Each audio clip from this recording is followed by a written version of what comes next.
Hello there. Today's video is going to be how to hack a Windows 8 password. Let me give you some warnings beforehand. One, this may not be legal for you to do on some computers. Obviously, it's legal to do to your own computer if you work for a company and you have employees that leave and you need to reset their passwords, but they won't give you the passwords because they're being jerks. That's probably legal, but to just go steal somebody's computer and do this, that's illegal. Please do not do that. Use this with your own caution. You promise not to hold me responsible in any way, but at some point you're going to hit a computer and you have no idea what the password is. And today we're going to talk about how to reset that password. Now, it is common, I make it a common fact that I use VirtualBox to run my virtual machines. So I've done this on a Windows 8.0 with a UEFI, which I just turned off the UEFI, so that really didn't make it to a factor. Went to legacy boot like a BIOS operating system. And then I've used this on this one, which is a Windows 8.1. There's so I don't know how that's going to work with the UEFI turned on or a TPM chip or something like that, but what we want to do is we want to modify the boot sequence. So I actually have a CD in the Windows 8.1 CD. You can use the repair disk as well, but that's what we're doing here. We're going to the repair option. So let's go ahead and reboot it. Start, restart, and we're going to boot to that DVD. I'm using VirtualBox to change the boot sequence in VirtualBox. You need to right click on it and go to its properties. We'll have to watch for that. Oh, there we go. It's booting now, so I gotta watch. There we go. Gotta press the key to boot to CD or DVD. What you want to do is you want to right click on the machine and go to its settings. Obviously, when it's not running, go to System and change its boot sequence so that CD is above hard drive. How you do that on your own personal computer is, go into the system setup. That's what it's often called, but the technical term is BIOS or UEFI or whatever. You'll see it when it starts. If not, you could probably do an escape to get out of the splash screen for your computer manufacturer's splash screen where it says Dell or HP or whoever made your machine. But here we are. This is the repair disk. So eventually we come to this point, we wind up hitting next, and we're going to do an option called repair your computer. The previous screen asked me what language I was speaking, but we're going to do a troubleshoot. We're going to do a advanced option, and we're going to go in command prompt. Now, you got to have a little knowledge on command prompt for this hack, so hopefully you're a little comfortable with it. So we're going to go through the alphabet. We don't need A or B because A doesn't do anything, B doesn't do anything. Those are generally reserved for floppy drives. I assume that still holds true even though we don't really use floppy drives anymore. C is probably the most likely candidate. When you do a dir on it, it should show some information here, but this doesn't, so mine's obviously not C. So you need to just go through the alphabet, go to D. When I do a dir, there we go. You can see in the D drive there's program files and program files x86. There's users and Windows. That's the kind of stuff that we want to look for. Even when I go dir users, you can see my usernames here listed, technological and public. Public's not really a user, it's a folder that's always there.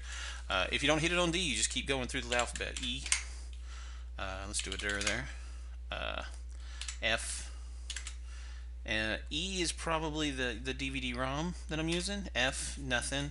G, nothing. The one letter you will hit is the X, which is the RAM drive. So there's some stuff in X, but that is not the operating system. Most likely, I can't imagine it got to the point where that is the operating system. That would be kind of insane. So on mine it was D drive. Dir, yeah. So let's do a clear CLS. At this point, I want to change directories, so we're going to change directories. Can I do a PWD here? I can't remember. No, obviously not. Sometimes I get my Windows and Linux mixed up. So we want to do a CD Windows / system 32, and there we are. ND : / Windows system 32. And we're going to do some renaming. So we're going to rename utilman.exe, and we're going to rename it to utilman2. utilman2.exe. Utilman runs the Ease of Access Center. That's what it does. It runs the Ease of Access Center. So then we're going to rename CMD to utilman.exe. So there we go. We rename that to utilman.exe. Let's do a dir for items named util m asterisk wildcard. There we go. So we got two files, utilman.exe. Let's do a, can I just do a reboot here? Nope, I cannot. So we're going to do a continue to Windows 8. You can also do a reboot at this point, whatever. Apparently that's what it did. So we're going to get back to the screen where we don't know the password.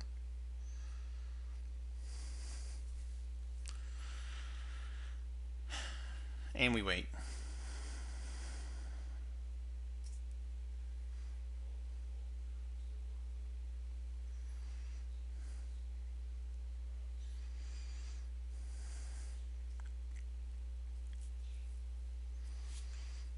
Come on.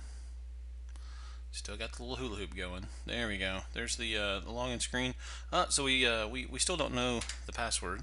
But the crazy thing is the Ease of Access Center is available, and since we changed the file, it pulls up an elevated command prompt. So we're going to do a net user, and if you forgot what your username was, it's right there, Technological. Theoretically, it's possible that this user's not an admin, and that's why I said list the names that are in users directory. So net user, Technological, asterisk, whatever your username, obviously not Technological, type of password, just hit enter. I didn't type anything there. So we're going to exit out of there, and then I can just do that. And there's no more password. It's all blanked out. So at this point we need to reboot back into the repair disk, repair the computer so that the Ease of Access Center works again. I'm going to pause this while this apparently is going to take a minute to boot.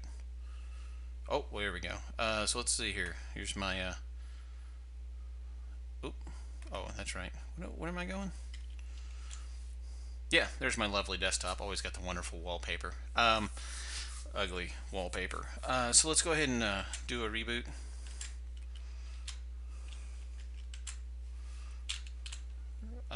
Restart. And we're going to have to boot back to that DVD or USB. You know, not everybody has an optical drive these days. Repair disk, whatever you've got handy. And we're going to have to fix those things back, because one day that's going to lead to problems.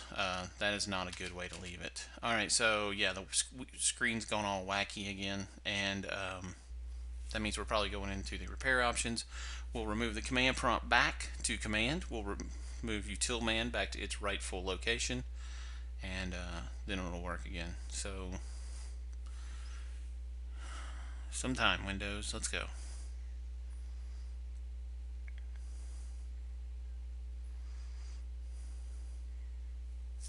Like I said, I've used this on Windows 8 when they're not using a UEFI.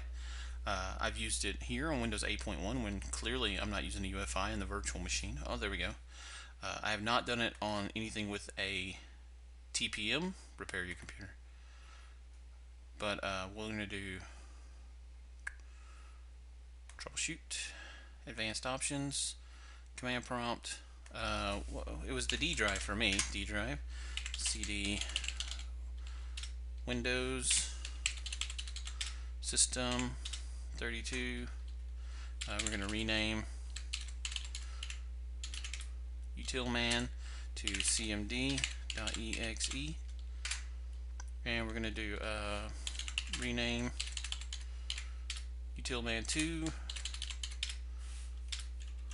to just utilman.exe. Exit out, continue to Windows 8. I can take the CD out at this point, should be able to. Just to pop that right out. Get it to boot into Windows. Oh, well, Windows is still kind of doing wonky stuff. Drives out, good. Yeah, sometimes when it reboots, the virtual machine doesn't do properly. Oh, there we go. We're up to the right resolution there because it just popped almost into place.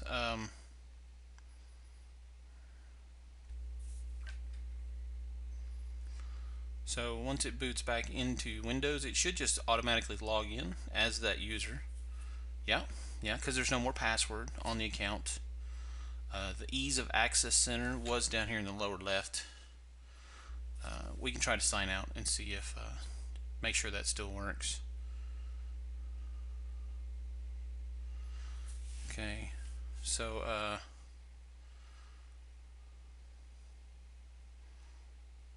oops, sign out, sign out, and this should launch the Ease of Access. Yeah, there we go. Yeah, don't talk to me, dude. But there you go. Hacked Windows 8 password and 8.1 specifically in this case, but I've used it on Windows 8.0. And thank you for watching. If you've enjoyed the experience of this tutorial, why not share it with your friends?